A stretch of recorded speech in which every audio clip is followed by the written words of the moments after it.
Hi guys, magandang araw sa ating lahat. Ito po ang Gamidigs Vlog. Magre-repack na naman tayo ngayon ng magkaibang presyuhan. Pero isang klase lang sila, parehas sila, gummy bear. Ang ating re-repackin pang 5 peso at saka pang 20 pesos. Para sa akin lang yan guys na presyuhan. Depende sa ating mga puhunan. Guys, nagpapasalamat ang Gamidigs Vlog sa lahat ng mga subscribers at lahat ng mga viewers dito sa Gamidigs Vlog. Thank you guys. At pwede nyo rin to gawin. Mga pagtitinda ng mga kotkotin, mga gamikindi, iba't ibang klaseng mga kotkotin, mani, sampalok, dili sweet beans, at iba pang mga kotkotin guys. Pwede nyo rin pagkakita ng mga ganito. Ito, ang presyuhan nito dito sa Divisoria, Manila, 112 pesos ang kanilang per kilo. Ang isang bag naman na tumitimbang ng 2 kilo at kalahating kilo, ang presyohan naman nito ay 280 pesos dito sa Divisoria, Manila. Or depende na sa mga malapit lang na mga palengke sa ating mga lugar guys. Pwede rin tayo pumunta doon at hanapin natin ang mga pwesto na magtitinda ng mga kotkotin o lahat yan sila, mga crackers. Ayun guys, mas maganda tayo mismo ang pupunta doon at saka makakapili tayo ng magagandang mga klase ng mga gamikindi. Ang tip ko lang sa mga gamikindi, kung tayo ang pipili, yung hindi nagdidikit-dikit, yung buwaghag lang siya, yun ang mas maganda. At saka malinaw ang kanyang plastic. Pag malabo ang kanyang plastic, wag na natin kukunin yun. Kaya tayo mismo ang pipili or depende sa inyo guys kung saan nyo gustong bumili ng mga pag itong mga kotkotin, pwede rin sa online. Nasa inyo na yan guys, kung hindi kayo makalis, pwede rin sa online at saka adjust nyo na lang ang mga presyo depende sa inyong mga puhunan.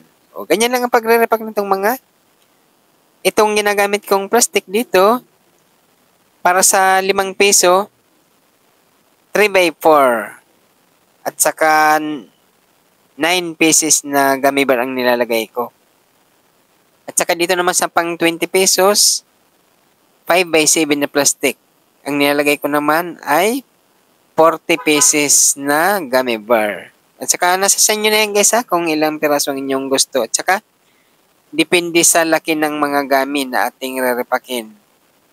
Kasi magkakaibang mga size nito. May pang malalaki, maliliit.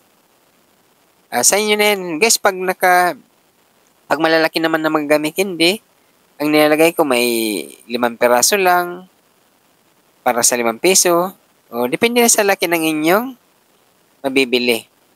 At bago naman natin to i-sell or i-hit seller, bibilangin muna natin kung magkano ating gastos sa puhunan at saka kung magkano ating gustong tubo or kita, yung lagpas niya sa kanyang puhunan. Kaya bibilangin natin mahalaga guys bibilangin natin yan yung pang 20 pesos na ating repack yan. Kailangan pag sinabit natin yan, magkadikit-dikit. Kaganyan ang pagkaka-display para at saka may mga pesto tayo guys, kung may meron tayong bintana sa ating mga bahay, mas maganda yung open lang, yung kagayan yan kitang-kita sa labas ng ating mga kababayan para mas magiging mabili pagka open lang ang ating pwesto. Tsaka nahawakan ng ating mga kababayan yun mas magandang pagtitinda ng mga ganitong mga kotkotin. Yan lang ang ating magsasabitan. Itong pang 5 peso guys, sinabit o stapler lang natin sa karton. Yan karton lang yan ng cake. Yung cake na binibili natin pag may mga birthday. Yung pang 20 pesos naman, alam mo rin ang pinagsabitan ko kasi isinasabit ko lang siya sa open lang at saka walang screen na ating pwesto. Yan.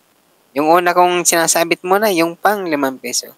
Guys, nagpapasalamat ang Gamidigs Vlog sa lahat ng mga subscriber at lahat ng mga nanonood sa mga video ng Gamidigs Vlog. Thank you guys. Kung magustuhan yung ganitong klaseng video, please share at saka subscribe itong ating video kung magustuhan nyo mga ganitong pagre-repack. Baka makatulong sa inyo. Thank you guys. Bye. o gusto nyong matutunan pa. Thank you guys!